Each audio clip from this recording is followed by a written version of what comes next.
all. Powers will bear the brunt of it. And if the great powers draw the wrong lessons from the ongoing tragedy in Ukraine, the same dark prospect of conflict will spread to our part of the world. Yet, there is more out there. Like going forward by new ways of doing that the pandemic forces to adopt. A stronger resilience, quicker adaptability. They are our best prevention. They are our best protection. Quiet reflection in a rough and tumble campaign of a breadth and intensity never experienced revealed some of them, such as a willingness to listen despite the noise, the hesitation to quarrel over differences, and to never, ever give up hope of reconciliation. These gave me the peace to ponder deeper. There are hints of a road not taken that could get us out of here quicker, to something better, something less fragile. There is also what you, the people, did to cope. But this time empowered by new techniques and more resources. You got by, getting some of what you needed with a massive government help. And for this, I thank my predecessor for the courage of his hard decisions.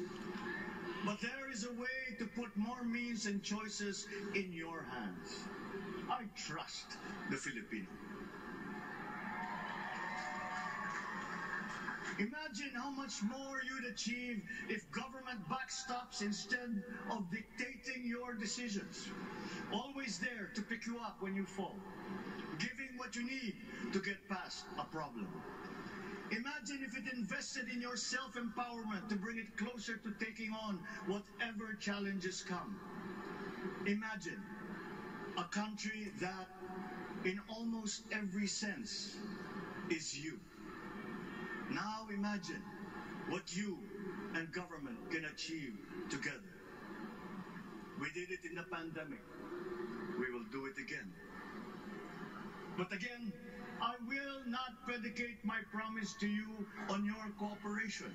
You have your own lives to live, your work to do, and there too I will help.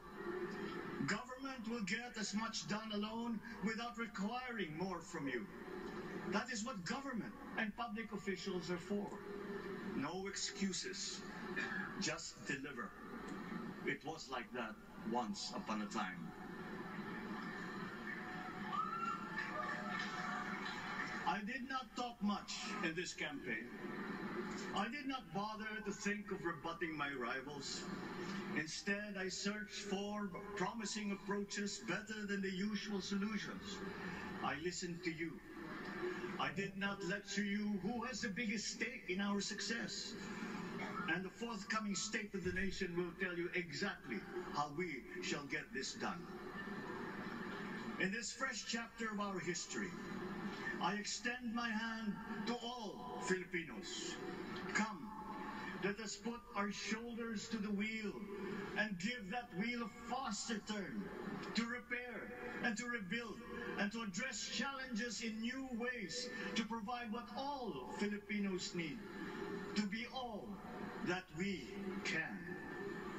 We are here to repair a house divided, to make it whole, and to stand strong again in the Bayanihan way, expressive of our nature as Filipinos. We shall seek, not scorn, dialogue.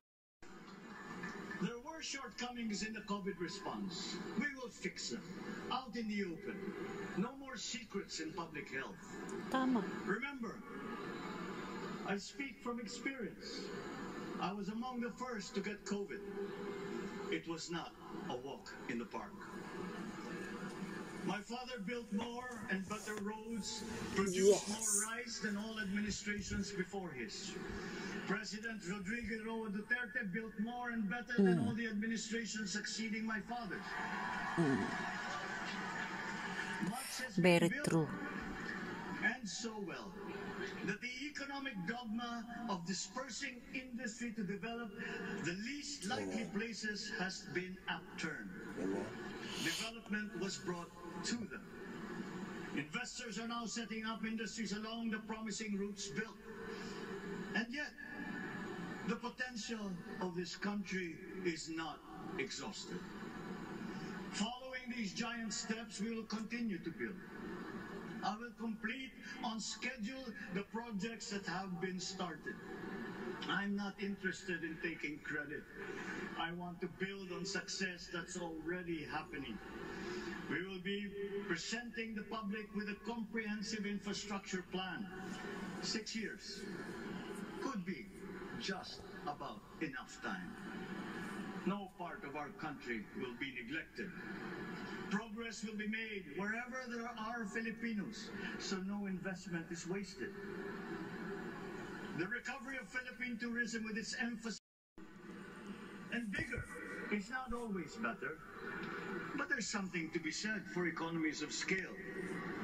And yet the country invites investments in fast-rising industries with quick returns and inflicts irreparable damage for future generations. We have yet to see large-scale practical solutions to pollution, though some are beginning to emerge. But there are tried and proven new ways of mitigation. Blades have been turning over the sand dunes of Ilocos Norte, harnessing a power all around, but unseen, long before this day. I built them. Ngayon lang niya sinasabi yung mga ginawa niya. A great deal, but does a lot less about it than those with much less, but who suffer more death and destruction from climate change and lack of adaptation. We will look to our partners and friends to help the Philippines, who, despite having a very small carbon footprint, is at the highest risk. First, spare victims, then help them recover, and move on to lessen the harmful impact of climate change. We too have our part to play. We are the third biggest plastics polluter in the world, but we won't shirk from that responsibility. We will clean up. You will not be disappointed, so do not be afraid. With every difficult decision that I must make, I will keep foremost in my heart and in my mind the debt of gratitude I owe you for the honor and responsibility that you have conferred on me.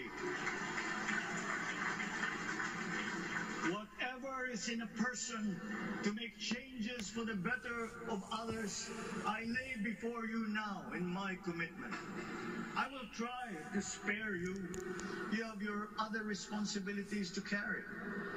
But I will not spare myself from shedding the last bead of sweat or giving the last ounce of courage and sacrifice.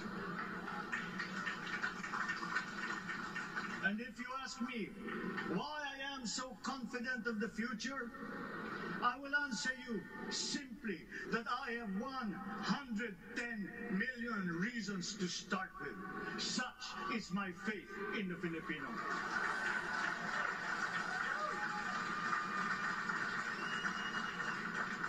Believe, have hope.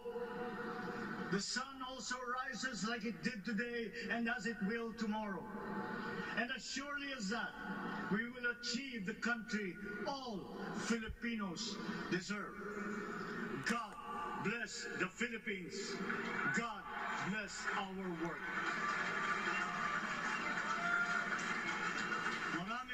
Maraming salamat po sa inyong lahat. Mabuhay ang Pilipinas. Magandang tanghali po.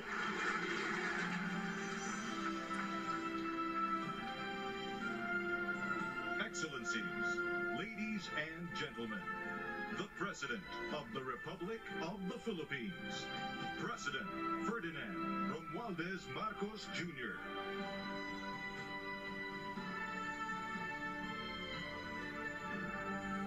We will now have a photo opportunity with President Ferdinand Romualdez Marcos Jr.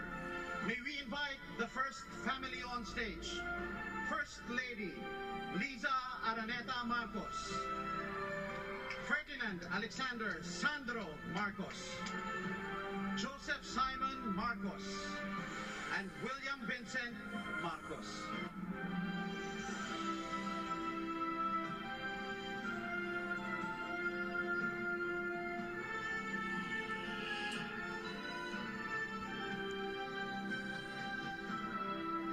Inyong pong natunghayan ang naging talumpati at una doon ay yung panuno